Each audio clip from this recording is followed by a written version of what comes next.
The NHL Draft is right around the corner, and here's my favorite NHL Draft prospect evaluations I love for the Dallas Stars at pick 29.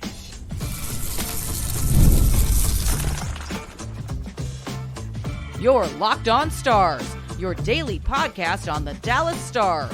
Part of the Locked On Podcast Network, your team every day. Howdy, Stars fans, and welcome back to another episode of Locked On Stars, part of the Locked On Podcast Network, your team every single day. It's a pleasure to be with you. I'm Joey Erickson, former producer, 105 Through the Fan. Please be sure to subscribe. We are free and available wherever you get your podcasts and on YouTube. And as always, thank you so much for making us a part of your day and making us your first listen. Happy Monday, Stars fans. The 2024 NHL Draft is just 11 days away. The Dallas Stars hold the 29th pick in the first round, and I have three prospects that may be available for the Dallas Stars at pick 29 that I want to talk about on today's episode. And that includes Ryder Ritchie, Elick, and Harrison Brunicke. They all three have something in common. They played for the Canada's U18 team that won the World Junior Gold Medal this past year. So they all have some sort of connection, but they all are extremely different, of course. And I really enjoyed the process of watching some tape on these guys and hearing what was written about them during this draft process. So we're going to dive into all of that. I'm going to share it with you and why I love or maybe don't love these players for the Dallas Stars at pick number 29. So let's jump right in on today's episode, which is brought to you by FanDuel. Make every moment more. Right now, new customers get $200 in bonus bets with any winning $5 bet. That's $200 in bonus bets with any winning $5 bet. Visit FanDuel.com/locked-on to get started. We begin with Ryder Ritchie, a Calgary, Alberta native at 17 years old. And as I mentioned, played for the U18 Canada team that won World Juniors this past year. Had a really nice tournament, 8 points in 7 games, and has played the past couple seasons in the WHL with the Prince Albert Raiders. And he's had some really, really phenomenal seasons. He ended up being the WHL Rookie of the Year in Prince Albert in his first season. 61 games, 20 goals, 35 assists, and 55 points. This past year, 19 goals, 25 assists, which is good for 44 points in 47 games. And he's really, really interesting. Here's his elevator pitch from Elite Prospects, one of the smoothest, flashiest players in the entire draft, supported by a give-and-go style and improving physical game, but failed to take a step this season. A year ago, early in the draft cycle, he was one of the top prospects coming into 2024, but he didn't make a massive step this past season, which has him lower in the rankings than when he started. He ended up finishing as the 19th ranked forward by NHL Central Scouting. So he did drop a bit, but he still has a lot of potential to be a really, really high-level scorer in the NHL. I talked about this with Uri last week, and Ritchie sort of has a draft evaluation similar to what you could say about Jason Robertson in a lot of ways. He's not the most gifted skater. He's not a burner by any stretch of the imagination, but boy, he can shoot. He can score from anywhere on the power play, especially. He likes to live in that right circle area, and he beats goaltenders far side. He beats them glove, high, low, you name it. Ritchie has a really, really deadly wrist shot. He's not afraid to shoot, which is something I love. And I think is a really, really nice player at 6 foot, 174 pounds. His comparison is Martin Necas. He wore 21 at Prince Albert, and he does have some connections to Jason Robertson. I think he skates better than maybe what he's given.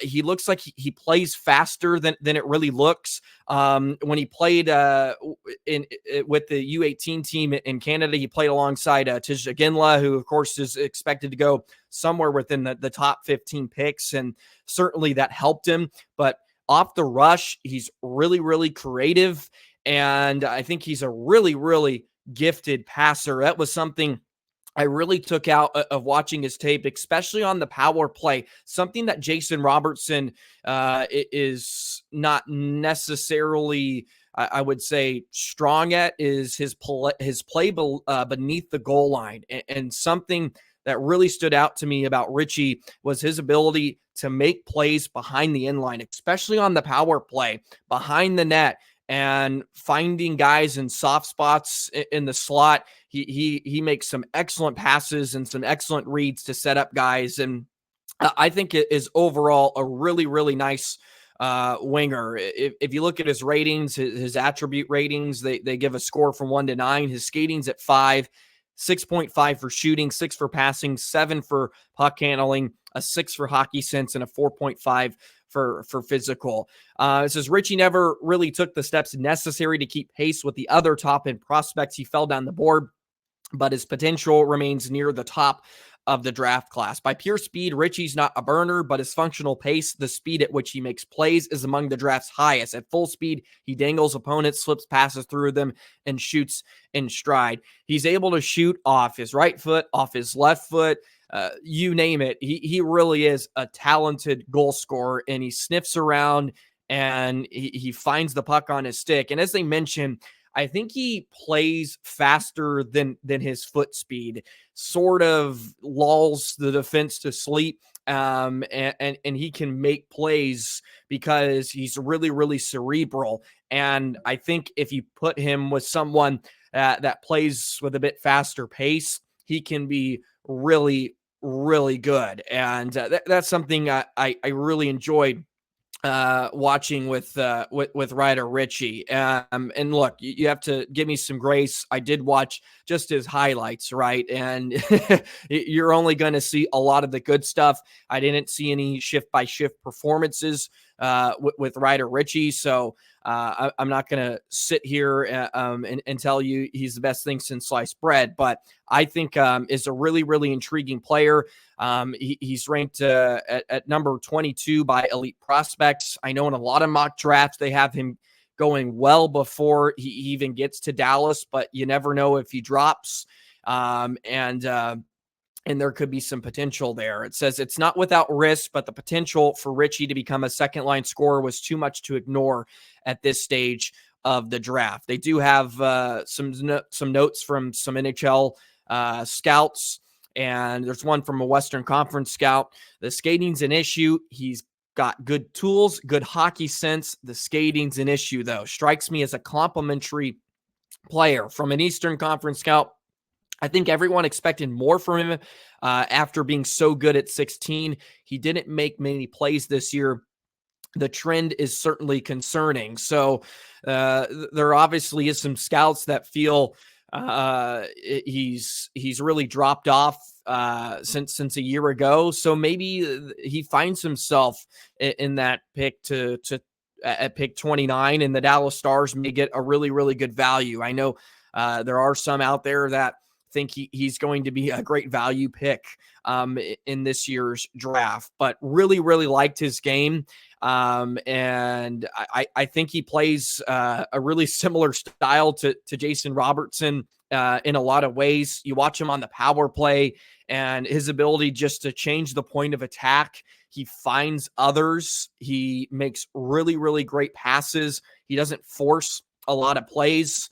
And man, when he gets that shot off, he beats netminders quite a bit. And we'll see how that translates to the next level. But I think you see that in a lot of prospects. Look, you don't have to be an incredible skater to get the job done anymore. And we've seen that. He also gives some shades. Look, I know comparisons, I think a lot of times are just in the eye of the beholder. I got a little Tage Thompson out of him too. I don't know why. Sometimes players just come to me when I'm watching others, and I thought maybe there's a little Tage Thompson because he uses his long reach and his ability to just pull the puck inside and whip it.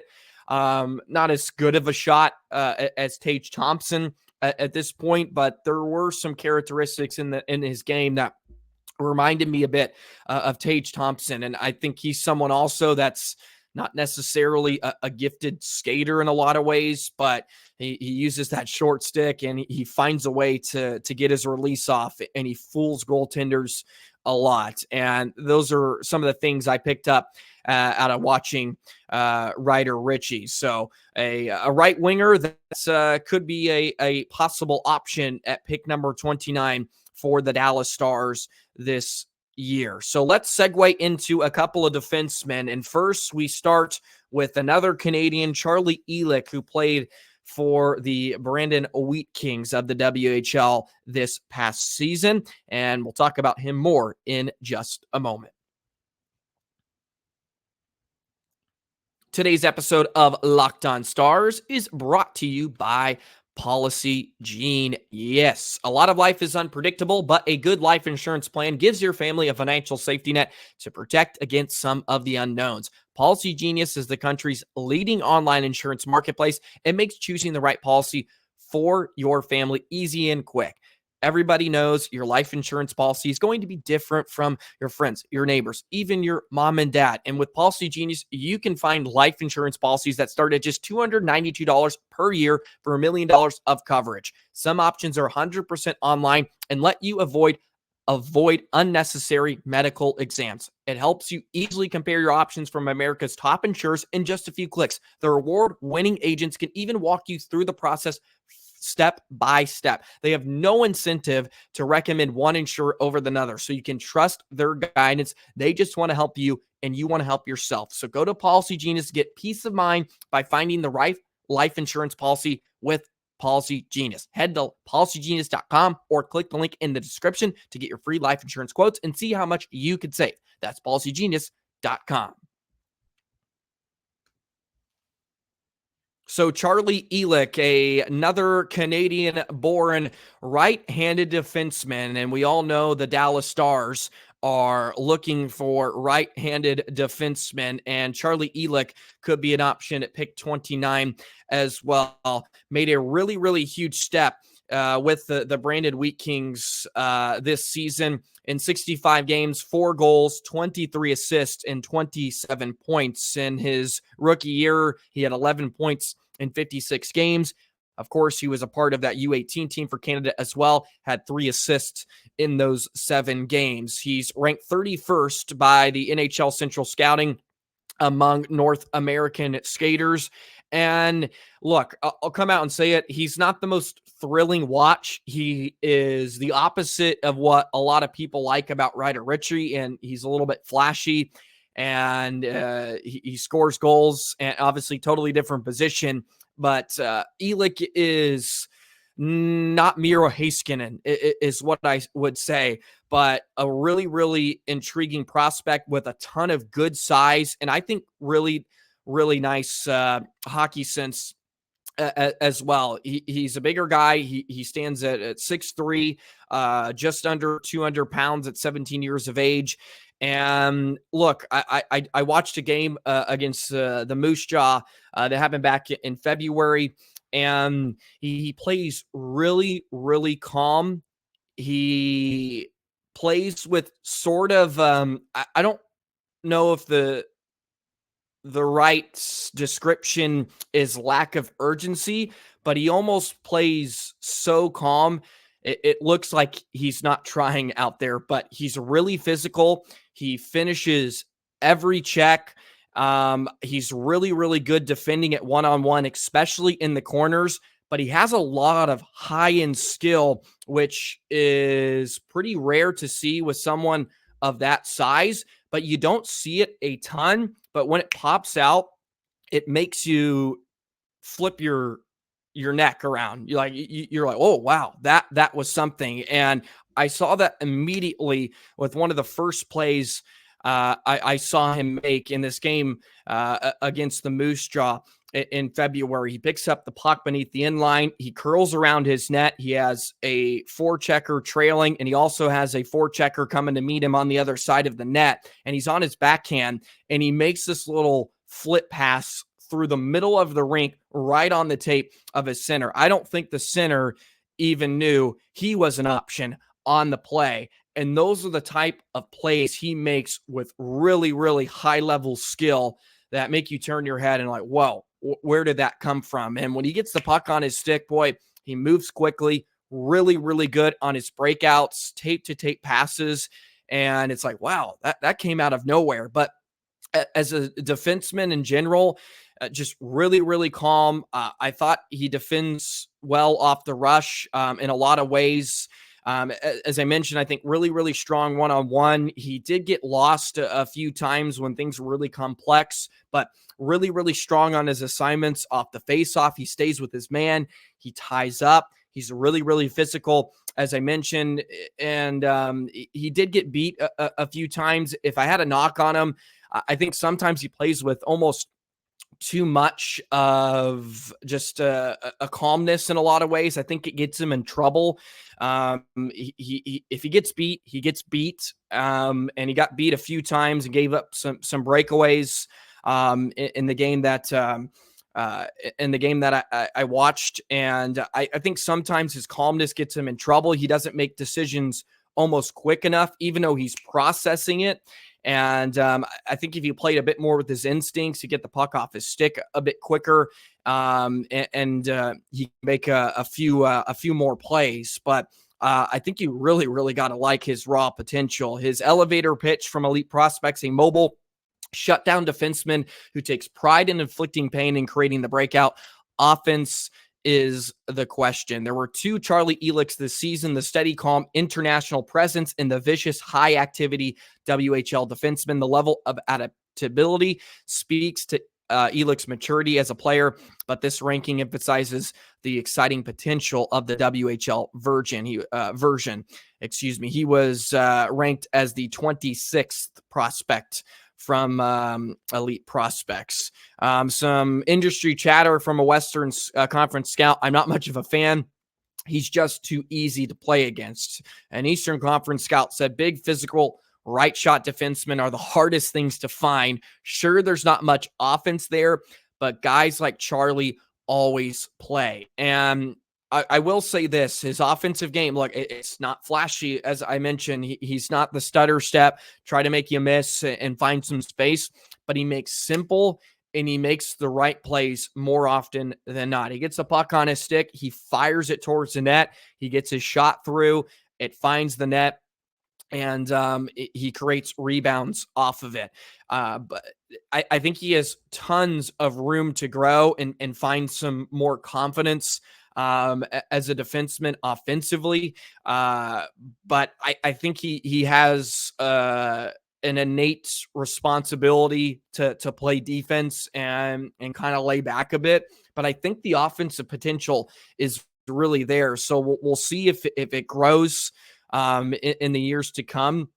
But I think a really safe option for a lot of teams in some degree. I don't know if the ceiling is going to be as high as many other defensemen within this draft, but I think you're looking at a potential shutdown right-handed defenseman. And as this one scout said, that is really, really hard to find. So we'll see how that process continues to build. The other exciting part of Elick's game, this is another thing from Elite Prospects Draft Guide, his desire to create with a puck on breakouts. He's always looks for the high value option instead of tossing the puck into battle. He deceives opponents and slips pucks inside. There's no hesitation. He even tries to manipulate from the point to get inside. And that's where I mentioned that first play that I watched from him on tape. There isn't a lot of thinking in his game. It's just get rid of it, and he finds the open man. And I think that helps him in a lot of cases, but can also get him into trouble as well when he makes some dangerous passes through the middle of the rink. Of course, that can get picked off, and obviously that can work against you as well. But I think a really, really intriguing prospect that could be possible at number 29. He's also someone you're seeing in a lot of mock drafts that is going before he even gets to Dallas. But man, I think if he falls to Dallas, would love for the Stars to pick him up. And look, you don't have a ton of options at at RHD right now. And look, it's not like he's going to step in and give you minutes right away at the NHL level, but they could use some depth there. And if he's the best player available, he's the best player available. And I think you would absolutely take him if someone like Ryder Ritchie was off the board at that point. Okay, let's move on to another one of his teammates, another defenseman from the Kamloops Blazers, which, of course, the Stars have a lot of connections with, including Logan Stankoven, who is now making an impact with the NHL, and his former teammate, Harrison Brunicke. Want to talk about him in just a moment. Today's episode of Locked On Stars is brought to you by FanDuel. Summertime means baseball, the NBA Finals, and more, and you can bet it all on FanDuel. Right now, new customers get $200 in bonus bets with any winning $5 bet. That's $200 you can use to bet everything from your Finals MVP to who's going to hit the one out of the park. The Dallas Mavericks are trying to extend the series to Game 6 back in Dallas in the NBA Finals. Sprinkle some money on the Mavs tonight to take a win in Boston to extend the series and get right back in this series as well. You can even sprinkle some money on Luka Doncic's Finals MVP, because if they find a way to come back, you know he's going to be a part of the conversation. So get in on the action this summer with FanDuel. That's $200 you can use to bet everything from the Finals MVP to who's going to hit the one out of the park. So visit FanDuel.com/lockedon and add a big win to your summer bucket list. FanDuel, America's #1 sportsbook. The final prospect on today's episode of Locked On Stars we'll dive into is Harrison Brunicke, another Kamloops Blazer who made a big step forward this past season. He played limited minutes in his rookie year as a part of that very deep Blazers team that made a really nice run in the Memorial Cup. He had 4 goals, 4 assists, and 8 points in 59 games. This past year, in 49 games played, had 10 goals, 11 assists, and 21 points. He obviously garnered a lot more power play time and got to play in higher leverage situations. He was also part of the gold-winning Canada U18 team, had a goal and 3 assists in those 7 games as well. His comparisons from elite prospects, he has shades of Thomas Harley and John Marino. He's 6'3", 187 pounds, and he's another right shot defenseman, a tall, mobile right shot defenseman who looks to create on every touch and has shutdown potential, but turnovers and miscues piled up. Evaluations of Harrison Brunicke are a land of contrast. Just take a look at our game reports. For some, his nonstop creation and shutdown ability made it easy to overlook the mistakes. For other, his game was simply too chaotic to project to the NHL in a high role. But everyone agreed on one thing. With his tools, he has home run potential. Some think he might fall to the second round, and that's why I think he is a very likely option at pick 29 for the Dallas Stars. And he may not have the tools of a first-round pick, but I think he has the potential to be a really strong defenseman at the next level. I really enjoyed watching his tape. And once again, here is something I saw some characteristics in his game, not saying he's going to be this type of player, but there was, I don't know why, a little Rasmus Dahlin in his play. I just, in the offensive zone, he's big, has a really long stick. And his ability to just find seams and make some passes just gave me some hints of Dahlin for whatever reason. But really enjoyed his tape. And yeah, he makes a lot of mistakes as well, because I think he may be a bit too confident sometimes.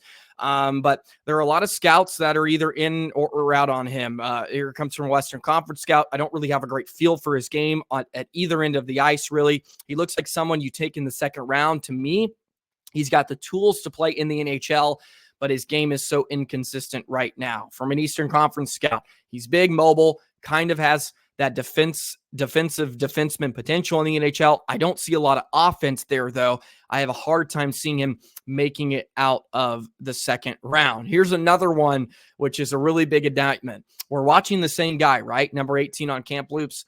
Look, I get the appeal. He's 6'3". He's a right-handed D, and he's one of the best skaters I've seen in this draft. It's not like the skill level is bad either. He can handle the puck pretty well, but he looks like a 6:30 p.m. player to me. Great in warmups, but the game starts and he just doesn't have it. Yeah, I'd love to get a guy with that toolkit, but I'm not spending a first-round pick on him. So there you go. I think that says a lot about the player. But look, the Dallas Stars have been known to find some really nice players at some value picks, and not that number 29 is a value, but it looks like he could be a real option for the Stars at pick 29. He didn't flash off the screen at World Juniors this past season. To a lot of scouts, a lot of them read he was just okay in a lot of his game reports. But you look at some of his games and his highlights in the WHL this past season, it's hard not to like his skill and his intelligence in the offensive zone. But he certainly does make some mistakes, and some of his confidence leads to some very, very negative plays, and that can make you be out on somebody like Brunick. But he's got a lot to like. He was ranked 52nd by NHL Central Scouting among North American skaters. He was actually born in Johannesburg, South Africa.